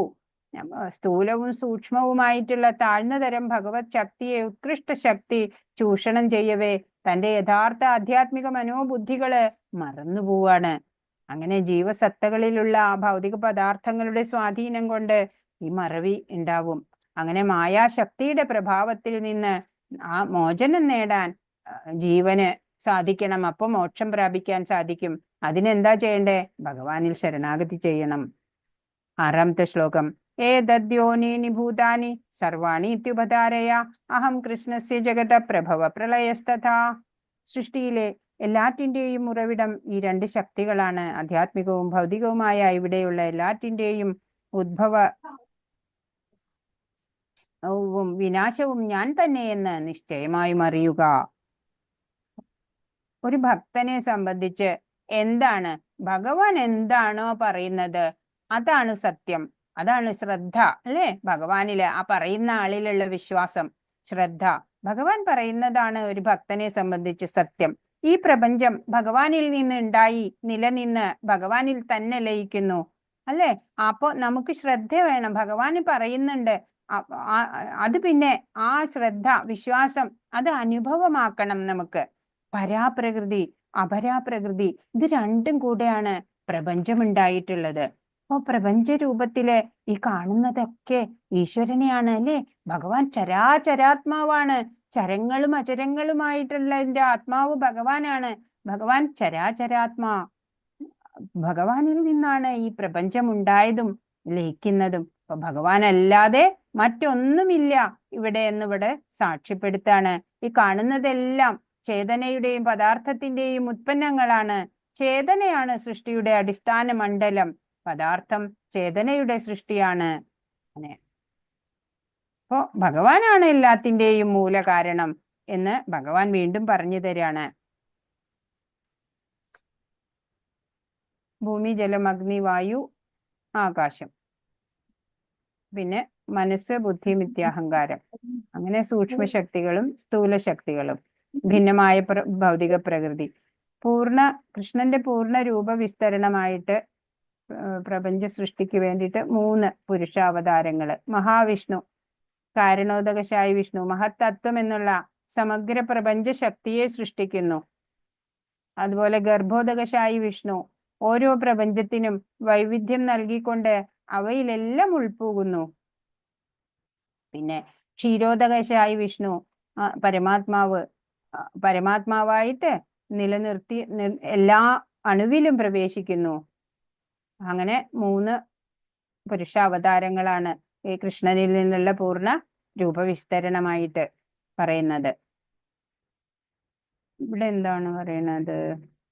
പ്രപഞ്ച സൃഷ്ടിക്ക് വേണ്ടിയിട്ട് പ്രകൃതി, ക്ഷണികമായിട്ടുള്ള പ്രകൃതി, സകല പ്രവർത്തനങ്ങളും 3 വിഷ്ണുമൂർത്തിയുടെ ആഭിമുഖ്യത്തിലാണ് നടക്കുന്നത്.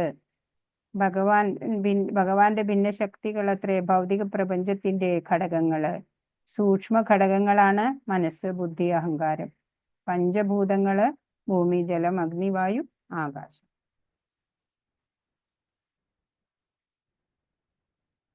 ഒരു ചാർട്ട് വൈസ് പറഞ്ഞിരിക്കുകയാണ്. ഭഗവാന്റെ രൂപവിസ്തരണങ്ങളായിട്ടുള്ള മഹാവിഷ്ണു, ഗർഭോദകശായി വിഷ്ണു, കാരണോദകശായി വിഷ്ണു, ഗർഭോദകശായി വിഷ്ണു, ക്ഷീരോദകശായി വിഷ്ണു, അവരുടെയൊക്കെ ഡ്യൂട്ടീസ് പറഞ്ഞിരിക്കുകയാണ്.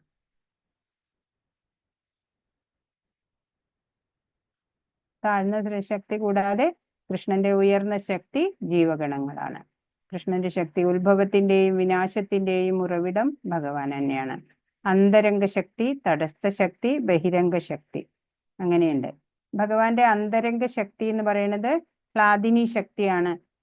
രാധാറാണിയാണ് ഭഗവാന് അന്തരംഗ ശക്തി കൊടുക്കുന്നത്. ബഹിരംഗ ശക്തി എന്ന് പറഞ്ഞാല് അത് ഭൗതിക പ്രപഞ്ചമാണ്. ഇത് ആധ്യാത്മികതയാണ് ഈ അന്തരംഗ ശക്തി എന്ന് പറഞ്ഞത്.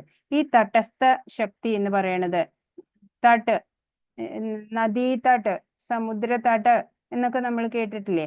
തടാണ് ഇത്. ഇവിടുന്ന് അങ്ങോട്ട് പോണെങ്കിലും ഇങ്ങോട്ട് വേണമെങ്കിലും നമ്മൾ ആത്മാവിന് തീരുമാനിക്കാം എങ്ങോട്ട് പോണം എന്ന്. ഭൗതികതയിൽ പോണോ അതോ ആധ്യാത്മികതയിൽ പോണോ? അതാണ് തടസ്ഥ ശക്തിയായിട്ടുള്ള ജീവസത്തകള്, ജീവാത്മാക്കള്, തടസ്ഥ ശക്തി. അല്ലാണ്ട് തടസ്സം എന്നല്ല, അത് തട്ട് എന്നാണ് അവിടെ ഉദ്ദേശിക്കുന്നത്. നദീതട്ട് എന്നൊക്കെ കേട്ടിട്ടില്ലേ? അതാണ് തടസ്ഥ ശക്തി. അതാണ് ജീവാത്മാക്കള്. അപ്പൊ ജീവാത്മാക്കൾക്ക് തീരുമാനിക്കാം ഭൗതികത വേണോ അതോ ആധ്യാത്മികത വേണോ എന്നുള്ളത്. അപ്പൊ ഭൗതിക ലോകം ബദ്ധാവസ്ഥയിൽ ഭൗതിക ലോകത്തെ ചൂഷണം ചെയ്യുന്നു. മുക്തി എന്നാൽ ഭൗതിക ഭ്രമത്തിൽ നിന്ന് മുക്തമാണ് ഞാനും എന്റെയും എന്നുള്ള. ഭൗതിക ലോകം സ്ഥൂലം ആയിട്ടുള്ളത് നമ്മൾ കണ്ടു. ഈ പഞ്ചഭൂതങ്ങള് സ്ഥൂലമായിട്ടുള്ള ഘടകം, സൂക്ഷ്മമായിട്ടുള്ളത് മനസ്സ്, ബുദ്ധി, മിഥ്യാഹങ്കാരം. ആകാശമല്ല കേട്ടോ ഇവിടെ, മിഥ്യാഹങ്കാരം എന്നാണ് വേണ്ടത്.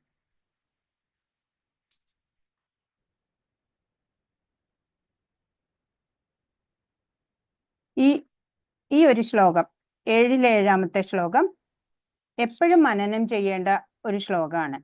മത്തപരതരം നാന്യത് കിഞ്ചിദസ്തി ധനഞ്ജയ മയി സർവമിദം പ്രോതം സൂത്രേ മണിഗണ ഇവ.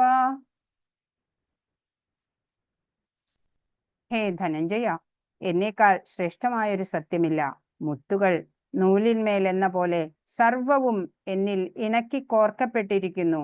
അപ്പൊ എന്നിൽ നിന്ന് ഭിന്നമായിട്ട് യാതൊന്നുമില്ല. പ്രപഞ്ച വസ്തുക്കളെല്ലാം ഞാനാകുന്ന ചരടിൽ കോർത്തിരിക്കുന്നു എന്ന് ഭഗവാൻ ഇവിടെ വ്യക്തമാക്കി തരികയാണ്. ഛാന്തോക്യോപനിഷത്തിലെ ഒരു കഥയുണ്ട്. ശ്വേതകേതു പിതാവ് ഉദ്ദാലക മഹർഷിയോട് ചോദിക്കുകയാണ്, സർവം ഈ പ്രപഞ്ചമൊക്കെ ഈശ്വരനാണ് എങ്കില് എന്തുകൊണ്ട് ഈശ്വരനെ കാണുന്നില്ല എന്ന്. അപ്പൊ ഉത്തരം പറയാതെ ഉദ്ദാലക മഹർഷി പറയാണ്, ഒരു പാത്രത്തിൽ കുറച്ച് വെള്ളം കൊണ്ടുവരൂ, കുറച്ച് ഉപ്പും കൊണ്ടുവരൂ, എന്നിട്ട് അതിലിട്ടു. അപ്പോഴ് ഇപ്പൊ ഉപ്പ് കാണുന്നില്ലല്ലോ, എവിടെ പോയി എന്ന് ചോദിച്ചു. അപ്പൊ മകനോട് ചോദിച്ചു, അതൊന്ന് രുചിച്ചു നോക്കാൻ പറഞ്ഞു. പാത്രത്തിൽ ഉപ്പില്ല, പക്ഷെ രുചിച്ചപ്പോഴോ അതറിഞ്ഞു. അങ്ങനെ ആ പ്രപഞ്ച വ്യാപിയായിട്ടുള്ള ഭഗവാനെ കൂടാതെ ഒരു സ്ഥലവും ഈ പ്രപഞ്ചത്തിലില്ല എന്നുള്ളത് നമുക്ക് അനുഭവിച്ചറിയാൻ സാധിക്കുകയാണ് വേണ്ടത്. അപ്പൊ പരമ നിരപേക്ഷ സത്യം വ്യക്തിഗതമോ അവ്യക്തിഗതമോ എന്നത് ഒരു വിവാദ വിഷയം തന്നെയാണ്. പരമസത്യം ഭഗവാൻ ശ്രീകൃഷ്ണനാണ് എന്ന് ഭഗവത്ഗീത സിദ്ധാന്തിക്കുന്നുണ്ട്. ഇത് അടിക്കടി ഊന്നി പറയുന്നുണ്ട്. വിശേഷിച്ച് ഈ ശ്ലോകം അല്ലെ, മത്തപരതരം നാന്യത് കിഞ്ചിദസ്തി ധനഞ്ജയ മയി സർവമിദം പ്രോതം സൂത്രേ മണിഗണ ഇവ. അപ്പൊ ഇതെപ്പോഴും നമ്മൾ ഓർക്കേണ്ട ഒരു ശ്ലോകാണ്. ഇപ്പൊ ഒരു സാരി കാണുമ്പോഴ് അത് കാണുമ്പോഴ് നല്ല ഭംഗിയുള്ള സാരി എന്ന് പറയും, നെയ്ത്തുകാരന് അറിയാം അത് നൂലുകൾ കൊണ്ട് കോർത്ത് ഉണ്ടാക്കിയിട്ടുള്ളതാണ്. യഥാർത്ഥത്തിൽ അത് നൂലുകളാണ്, അല്ലെ? നമ്മൾ അതിനെന്താ പേര് പറയണേ? സാരി എന്നുള്ള പേര് നൽകാണ്. അതുപോലെ ഇവിടെയുള്ള ഓരോന്നും ഇങ്ങനെ ഇഴ ചേർത്ത് കോർത്ത് വെച്ചിരിക്കുകയാണ്. എല്ലാം ഭഗവാനാണ് എന്ന് തറപ്പിച്ച് നമുക്ക് പറയാൻ സാധിക്കണം. പരാപ്രകൃതിയും അപരാപ്രകൃതിയും കൂടി ഈ പ്രപഞ്ചം, ആ ഭഗവാനല്ലാതെ ഒരു വസ്തുവുമില്ല എന്നുള്ള സങ്കല്പം, അത് ആ ഒരു അറിവ് നമുക്ക് നിർവൃതി നൽകുന്നതാണ്. എന്ത് കണ്ടാലും പ്രഭുപാദൊക്കെ എന്ത് കണ്ടാലും ഇപ്പൊ മോർണിംഗ് വാക്കിന് പോകുമ്പോ സൂര്യനെ കാണും, അല്ലെ? എത്ര നല്ല ഭംഗിയാണ്. അപ്പോ സൺറൈസ് കാണുമ്പോ അതെന്ത് നല്ല പെയിന്റിങ്, ആ പെയിന്റിങ് ഉണ്ടാക്കിയ ആളെ എത്ര ഭംഗിയുണ്ടാവും. ഓരോ പുഷ്പങ്ങളുടെ സുഗന്ധം, അല്ലെ? ഇത്ര സുഗന്ധമുള്ള പുഷ്പം ഉണ്ടാക്കിയ ആ ഭഗവാന് എത്ര നല്ല സുഗന്ധമായിരിക്കും ഭഗവാന്റേത്.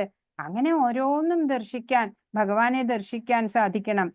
പഞ്ചഭൂതങ്ങളില് ആകാശം, വായു ഇതൊക്കെ സൂക്ഷ്മമാണ്, കാണാനാവില്ല. ഭൂമി, അഗ്നി, ജലം ഇതിനെയൊക്കെ കാണാൻ സാധിക്കും, അല്ലെ? അപ്പൊ 8-ാമത്തെ ശ്ലോകം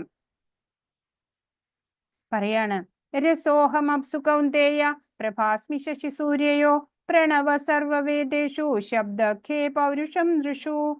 ഹേ കുന്തിപുത്ര, ജലത്തിലെ രസവും സൂര്യചന്ദ്രന്മാരിലെ പ്രകാശവും വേദമന്ത്രങ്ങളിലെ പ്രണവവും ആകാശത്തിലെ ശബ്ദവും പുരുഷന്റെ പൗരുഷവും ഞാനാകുന്നു. അപ്പോ നമ്മുടെ ശ്രദ്ധയെ കൊണ്ടുപോവാൻ വേണ്ടിയിട്ട് ചില ഉദാഹരണങ്ങൾ ഇവിടെ എടുത്തു പറഞ്ഞു തരാണ്. ഭഗവാൻ ആധ്യാത്മികങ്ങളും ഭൗതികങ്ങളുമായിട്ടുള്ള തന്റെ വിവിധ ശക്തികളാലെ ഈ ലോകമെമ്പാടും വ്യാപിച്ചിരിക്കുന്നത് എങ്ങനെയാണ് എന്നിവിടെ വിവരിക്കുകയാണ് ചെയ്യുന്നത്.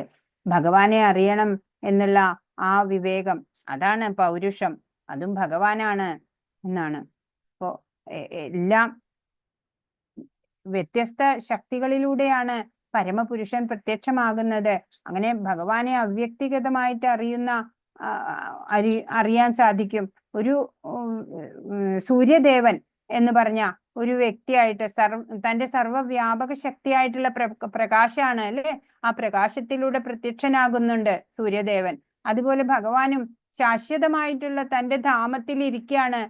ഇരുന്നു കൊണ്ട് തന്നെ വിശ്വവ്യാപ്തങ്ങളായിട്ടുള്ള വ്യത്യസ്തമായിട്ടുള്ള ശക്തികളിലൂടെ നമുക്ക് ദൃശ്യനാവുന്നുണ്ട്. ഇപ്പൊ വെള്ളത്തിന്റെ രസം, വെള്ളത്തിന് രുചിയില്ല എന്നൊക്കെ ചിലവര് പറയും അല്ലെ. അത് ദാഹിക്കുമ്പോഴേ അറിയുള്ളൂ. നല്ലോണം ദാഹിച്ചിട്ട് വരുമ്പോഴ് നല്ല രുചി ഉണ്ടാവും വെള്ളത്തിന്. അപ്പൊ ആ വെള്ളത്തിന്റെ രസം, ജലത്തിന്റെ രസം, സൂര്യചന്ദ്രന്മാരുടെ പ്രകാശം, വേദമന്ത്രത്തിലെ ഓങ്കാരം, ആകാശത്തിന്റെ ശബ്ദം, പുരുഷന്റെ പൗരുഷം, ഭൂമിയുടെ പുണ്യഗന്ധം, തീയുടെ ചൂട്, ജീവജാലങ്ങളുടെ ജീവൻ, തപസ്വികളുടെ തപസ്, സർവജീവജാലങ്ങൾക്കുമുള്ള ആദിബീജം ഭഗവാനാണ്. ബുദ്ധിമാന്മാരുടെ ബുദ്ധി, തേജസ്വികളുടെ തേജസ്, ബലവാന്മാരുടെ ബലം, ധർമ്മവിരുദ്ധമല്ലാത്ത ലൈംഗിക ജീവിതം, ഇതൊക്കെ ഭഗവാൻ തന്നെ.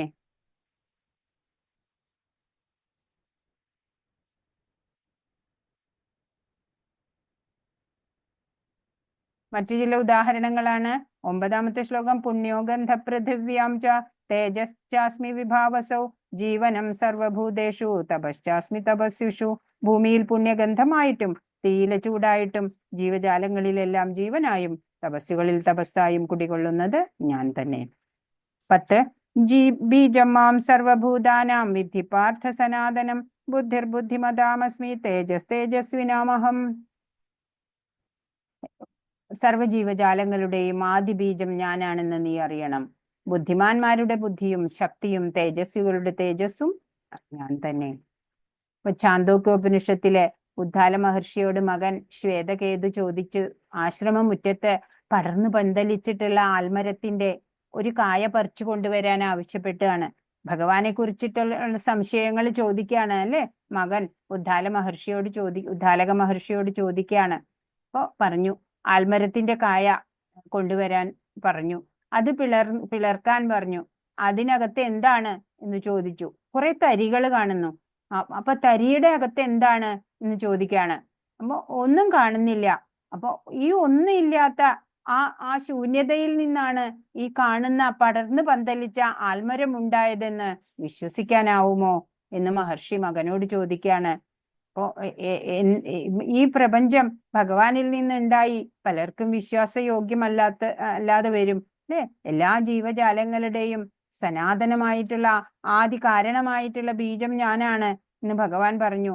എല്ലാ പ്രപഞ്ച ഘടകങ്ങളുടെയും ആദി കാരണം ഭഗവാൻ പറയുന്നു ഞാനാണ്. ആത്മീയമായിട്ട് ചിന്തിക്കുന്നവര്, ശാസ്ത്ര വിശാരദന്മാര് അല്പരായിട്ടാണ് കാണുന്നത്. പ്രപഞ്ച സൃഷ്ടാവിനെ അറിയാം.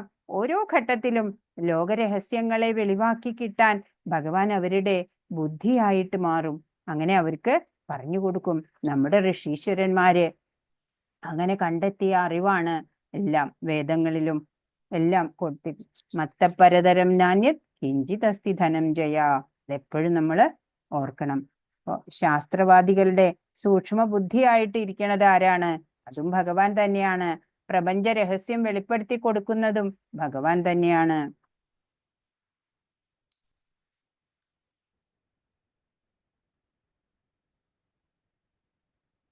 സ്ഥൂലമായിട്ടുള്ള ആ കാര്യങ്ങളിൽ നിന്ന് സൂക്ഷ്മതയിലേക്ക് ശ്രദ്ധിക്കുകയാണെന്നുണ്ടെങ്കിൽ തേജസ്, തപസ്, ബുദ്ധി, ഇങ്ങനെ നല്ലതെല്ലാം ഭഗവാനാണ് എന്ന് പറഞ്ഞു. ഈ ലൗകികനെ ഉയർന്ന തലത്തിലേക്ക് കൊണ്ടുവരാനാണ് ഇങ്ങനെ. തിന്മയും ഭഗവാനാണ് എന്നത് ഇപ്പോൾ ഉൾക്കൊള്ളാൻ നമുക്കാവില്ല. പിന്നീട് നമുക്ക് നന്മയൊക്കെ ഭഗവാനാണ് എന്ന് നല്ലോണം ഉറച്ചതിന് ശേഷം നമുക്ക് മനസ്സിലാവും ഈ തിന്മ കാണുന്നത് അതും ഭഗവാൻ തന്നെയാണ്. എന്നാൽ ഒരു താത്വിക ബുദ്ധി കൈവന്നതിന് ശേഷം മാത്രമേ അത് മനസ്സിലാവുള്ളൂ. നന്മ തിന്മ അങ്ങനെ ഒന്നുമില്ല എന്ന് പിന്നീട് മനസ്സിലാവും. 11ാമത്തെ ശ്ലോകം. ബലം ബലവതാം ചാഹം കാമരാഗവിവർജിതം ധർമാവിരുദ്ധോ ഭൂതേഷു കാമോസ്മി ഭരതർഷഭ. അല്ലയോ ഭരതർഷഭ, ഞാനാണ് ബലവാന്മാരുടെ ആത്മബലം, കാമരാഗവിവർജിതമായ ബലം, ധർമ്മവിരുദ്ധമല്ലാത്ത നിയന്ത്രിതമായ ലൈംഗിക ജീവിതവും ഞാൻ തന്നെ. ആത്മീയ പാതയിൽ മുന്നേറാനുള്ള മാനസിക ബലം അത് ഭഗവാനാണ്. സാധന തുടരണം എന്നുള്ള ദൃഢത ഉണ്ടായാലേ നമുക്ക് ആത്മീയ പുരോഗതി ഉണ്ടാവുള്ളൂ. ഭഗവത് കൃപ തെളിയുന്നത് അതിനെയാണ് ആ ബലം എന്ന് പറയാ. ആ ബലം തരിക, പ്രബലമാവുക. 12ാമത്തെ ശ്ലോകം. യേ ജൈവ സാത്വികാ ഭാവാ രാജസാസ്താമസാശ്ചയേ മത്തയേ വേദിതാൻ വിദ്ധി നത്വഹം തേഷു തേ മയി. സാത്വികങ്ങളും രാജസങ്ങളും താമസങ്ങളുമായ എല്ലാ അവസ്ഥകളും എന്റെ ശക്തിയുടെ ബഹിസ്ഫുരണങ്ങളാണ്. ഒരർത്ഥത്തിൽ അവയെല്ലാം ഞാൻ തന്നെ. എങ്കിലും ഞാൻ അവയ്ക്ക് അധീനനല്ല. ഞാൻ ഭൗതിക ഗുണങ്ങൾക്ക് അധീനനല്ല, മറിച്ച് അവയെല്ലാം എന്നിൽ നിലകൊള്ളുന്നു. പ്രപഞ്ചത്തിലെ ഭൗതിക പ്രവർത്തനങ്ങളൊക്കെ പ്രകൃതിയുടെ ത്രിഗുണങ്ങൾക്ക് അനുസൃതമായിട്ടാണ് നടക്കുന്നത്. നമ്മൾ മനസ്സിലാക്കുക. ത്രിഗുണങ്ങൾ ഭഗവാനിൽ നിന്നുണ്ടായതാണെങ്കിലും ഭഗവാൻ അതിനൊന്നും അധീനനല്ല. അതിൽ നിന്നെല്ലാം വ്യത്യസ്തനാണ് ഭഗവാൻ. അപ്പൊ ഭഗവാൻ നിർഗുണനാണ് അല്ലെ. അപ്പൊ നമ്മളും ഗുണാതീതരാവാൻ ശ്രമിക്കുകയാണ് വേണ്ടത്. കടൽ വെള്ളം അത് തന്നെയാണ് തിരമാല. എന്നാലോ തിരമാലയിൽ കടൽ വെള്ളം മുഴുവനില്ല, അടങ്ങുന്നില്ല അല്ലേ. അതുപോലെയാണ് ഈ നിർഗുണൻ. ഭഗവാൻ ത്രിഗുണങ്ങളുടെ ഉത്ഭവമാണ്, ഗുണങ്ങൾക്ക് അധീനനല്ല. അതിനാൽ ഭഗവാൻ നിർഗുണനാണ്. ഗുണങ്ങൾ ബാധിക്കുന്നില്ല ഭഗവാനെ. പ്രപഞ്ചത്തിലെ ഭൗതിക പ്രവർത്തനങ്ങളെല്ലാം പ്രകൃതിയുടെ ത്രിഗുണങ്ങൾ അനുസരിച്ച് ആണ് നടക്കുന്നത്. ഈ ത്രിഗുണങ്ങൾ കൃഷ്ണ ഭഗവാനിൽ നിന്ന് ഉളവാകുന്നു, എങ്കിലും അദ്ദേഹം അവയ്ക്ക് അധീനനല്ല. സാദൃശ്യം. രാജാവ് നിർമ്മാണം ചെയ്യുന്നുണ്ട്. നിയമം ഉണ്ടാക്കുന്നത് രാജാവാണ്. പക്ഷെ രാജാവ് നിയമങ്ങൾക്ക് വിധേയനല്ലാത്തതുപോലെ. ത്രിഗുണങ്ങൾ ഭഗവാന്റെ നിയന്ത്രണത്തിലാണ്. അതുകൊണ്ട് സ്വയം സമർപ്പിക്കുക. ത്രിഗുണമയ ഭാവങ്ങളിൽ ഭ്രമിച്ചിട്ട് നോക്കിക്കാണുന്നവര് എന്നെ അറിയില്ല എന്നാണ് 13ാമത്തെ ശ്ലോകത്തിൽ ഭഗവാൻ പറയുന്നത്. ത്രിഭിർഗുണമയേർഭാവൈരേഭി സർവമിദം ജഗത് മോഹിതം നാഭിജാനാതി മാമേഭ്യ പരമവ്യയം. ത്രിഗുണങ്ങളാൽ, സത്വം രജസ് തമസ് എന്നുള്ള 3 ഗുണങ്ങളാലെ വ്യാമോഹിതമായിട്ടുള്ള ഈ ലോകം ഇവയ്ക്ക് അതീതനും അവ്യയനുമായിട്ടുള്ള എന്നെ അറിയുന്നില്ല. പ്രകൃതിയുടെ ത്രിഗുണങ്ങളാലെ വശീകരിക്കപ്പെട്ടതാണ് ഈ ലോകം. അങ്ങനെ ഈ വ്യാമോഹത്തിൽപ്പെട്ടവർക്ക് ശ്രീകൃഷ്ണൻ ഈ ഭൗതിക പ്രകൃതിക്ക് അതീതനാണ്, സർവേശ്വരനാണ് എന്നൊന്നും അറിയാൻ കഴിയില്ല.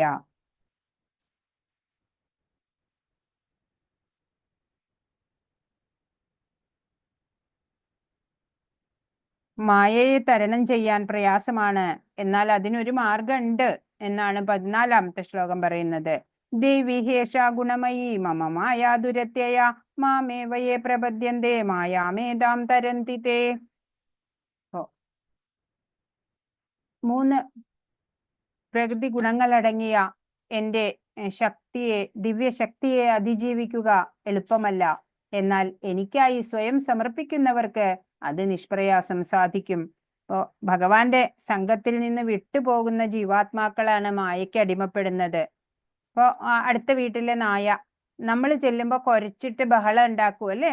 എന്നാ ഉടമസ്ഥൻ വന്നിട്ട് മാറി നിൽക്ക് എന്ന് പറയുമ്പോ നായ ശാന്തനാവണു. അതേപോലെയാണ് മായ. ഭഗവാനെ നമ്മൾ ആശ്രയിക്കുമ്പോ മായ നമ്മെ വിട്ടുപോകും. മായയെ കുറിച്ചിട്ട് മാർക്കണ്ഡേയൻ തപസ് ചെയ്തിട്ട് നരനാരായണന്മാരെ പ്രത്യക്ഷപ്പെടുത്തി. എന്താ വരം വേണ്ടേ ചോദിച്ചു. മായയെ കാണണം എന്നാണ് മാർക്കണ്ഡേയന്റെ ആവശ്യം. ശരി, അങ്ങനെ പറയുമ്പോഴേക്കും അടുത്ത നിമിഷം വലിയ പ്രളയം വരികയാണ്. ഒരു ആൽമരം മാത്രം കുറച്ച് മുങ്ങാതെ നിൽക്കുന്നുണ്ട്. അതിന്റെ ഒരു ഇലയില് നീലപ്രകാശം. കരാരവിന്ദേന പദാരവിന്ദം മുഖാരവിന്ദേ വിനിവേശയന്തം വടസ്യ പത്രസ്യ പുട്ടേശയാനം ബാലം മുകുന്ദം മനസാ സ്മരാമി. നമ്മൾ ഭാഗവതത്തിൽ കേട്ടു അല്ലേ. അതുപോലെ ആ ഒരു ഉണ്ണി ഒരു ഇലയില് കിടക്കണതായിട്ട് കാണുകയാണ്. ആ ഭഗവാൻ, അത് ഭഗവാനാണ് എന്ന് അറിഞ്ഞില്ല. ശ്വാസം വലിക്കുമ്പോ എല്ലാം അകത്തേക്ക് പോവാണ്, ഈ പ്രപഞ്ചം മുഴുവനും. നിശ്വസിക്കുമ്പോഴോ അതെല്ലാം പുറത്തേക്ക്. കുറെ കഴിഞ്ഞ് മനസ്സിലായി ഈ പോക്കുവരവ് നിയന്ത്രിക്കണത് ഈ ഉണ്ണിയാണ്. ഇനി ഈ ഉണ്ണിയുടെ കാല് പിടിക്കുക. അത് എന്നാലേ ഈ പോക്കുവരവിൽ നിന്ന് രക്ഷ നേടാൻ സാധിക്കുള്ളൂ. മനസ്സിലായി. നീന്തി ചെന്നിട്ട് ഉണ്ണിയുടെ കാല് പിടിച്ചത് ആശ്രമത്തിന്റെ തൂണിലായിരുന്നു. അപ്പോ ഇതൊന്നും നടന്നിട്ടില്ല. ഇതാണ് മായ. അതുപോലെയാണ് മായ. അപ്പോ പരമപുരുഷന് എണ്ണമറ്റ ശക്തികളുണ്ട്, മനസ്സിലായി നമുക്ക്. ഇതെല്ലാം ദിവ്യങ്ങളായിട്ടുള്ള ശക്തികളാണ് അല്ലെ. ജീവാത്മാക്കളെല്ലാം അവിടുത്തെ ശക്തിയുടെ അംശങ്ങളാലെ അവയ്ക്കും ദിവ്യത്വം ഉണ്ട്. പക്ഷെ ഭൗതിക ശക്തിയുമായിട്ടുള്ള സമ്പർക്കം വരുമ്പോഴാണ് ആ മൗലികമായിട്ടുള്ള ദിവ്യപ്രഭാവം മൂടപ്പെട്ടു പോണത്. അപ്പോ തങ്ങളെ ആവരണം ചെയ്തിട്ടുള്ള ആ ഭൗതിക ശക്തിയുടെ സ്വാധീനതയെ ജീവാത്മാക്കൾക്ക് അതിജീവിക്കാൻ സാധിക്കുന്നത് എപ്പോഴാണ്? ആ ഭഗവാനെ ശരണാഗതി ചെയ്യുമ്പോഴാണ്.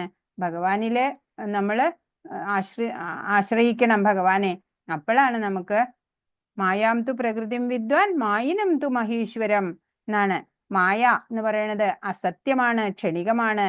എന്നാൽ അതിന് പിന്നിൽ നിൽക്കുന്ന പരമോന്നതനായ ഇന്ദ്രജാലക്കാരൻ ആരാണ്?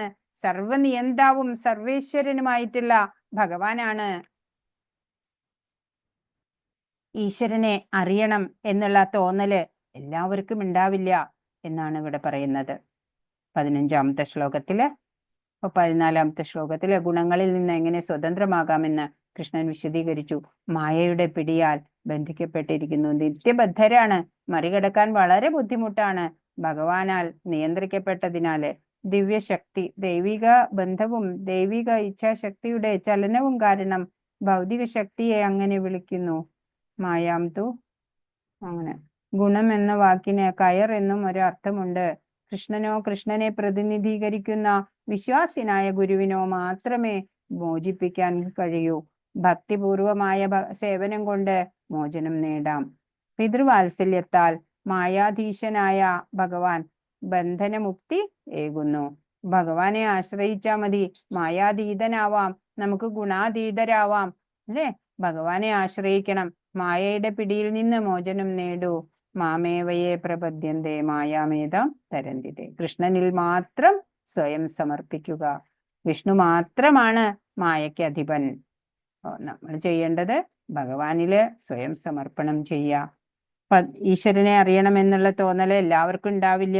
15ാമത്തെ ശ്ലോകം. നമാം ദുഷ്കൃതിനോ മൂഢ പ്രപദ്യന്തേ നരാധമ മായയാപഹൃതജ്ഞാന ആസുരം ഭാവമാശ്രിത. ദുഷ്കൃതരായ മൂഢന്മാരും മനുഷ്യാധമന്മാരും മായയാൽ അപഹരിക്കപ്പെട്ട ജ്ഞാനത്തോടു കൂടിയവരും നിരീശ്വരരുമായ അസുരന്മാർ എന്നെ ശരണം പ്രാപിക്കുന്നില്ല.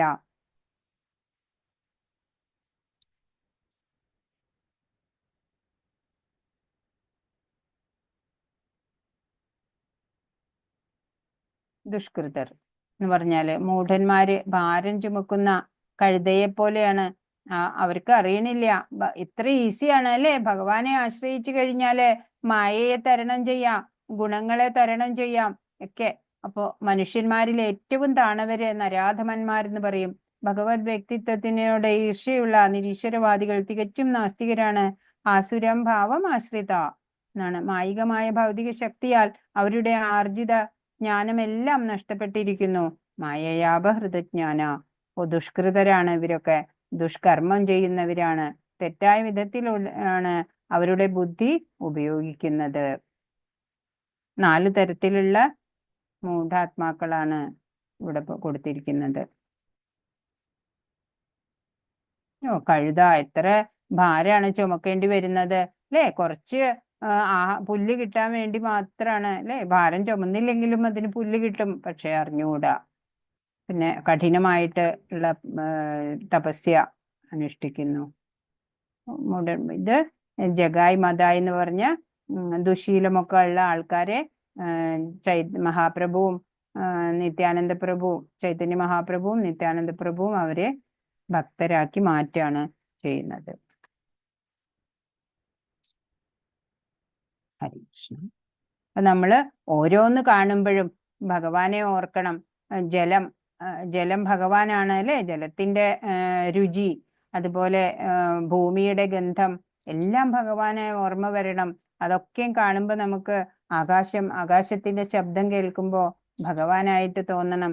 അങ്ങനെ ഈ പ്രപഞ്ചത്തിലെ ഓരോന്നിലും ഭഗവാനെ നമുക്ക് അനുഭവിക്കാൻ സാധിക്കണം. അതാണ് ഇവിടെ പറഞ്ഞു തരുന്നത്. ഭഗവാനാണ് എല്ലാം എന്ന് പറഞ്ഞു, അത് ജ്ഞാനം.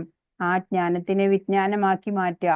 ഭഗവാനാണ് എല്ലാം, ഓരോന്നും നമ്മൾ അനുഭവിക്കുമ്പോൾ ഭഗവാനാണെന്ന് കണ്ടാല് ഭഗവാനെ നമുക്ക് ഓരോ കണത്തിലും ഭഗവാനെ നമുക്ക് ഓരോ കണികയിലും നമുക്ക് ഭഗവാനെ അനുഭവിക്കാൻ സാധിക്കും എന്നാണ്. ഹരേ കൃഷ്ണ കൃഷ്ണ കൃഷ്ണ ഹരേ ഹരേ, ഹരേ രാമ രാമ രാമ ഹരേ ഹരേ. വാഞ്ചാകൽപതരുഭ്യശ്ച കൃപാസിന്ധുഭ്യേവ ച പതിതാനാം പാവനേഭ്യോ വൈഷ്ണവേഭ്യോ നമോ നമഃ. അനന്തകോടി വൈഷ്ണവ വൃന്ദ കി ജയ്. ശ്രീല പ്രഭുപാദ് കി ജയ്. ഗുരു മഹാരാജ് കി ജയ്. ഹരേ കൃഷ്ണ. എന്തെങ്കിലും സംശയം ഉണ്ടെങ്കിൽ ചോദിക്കൂ.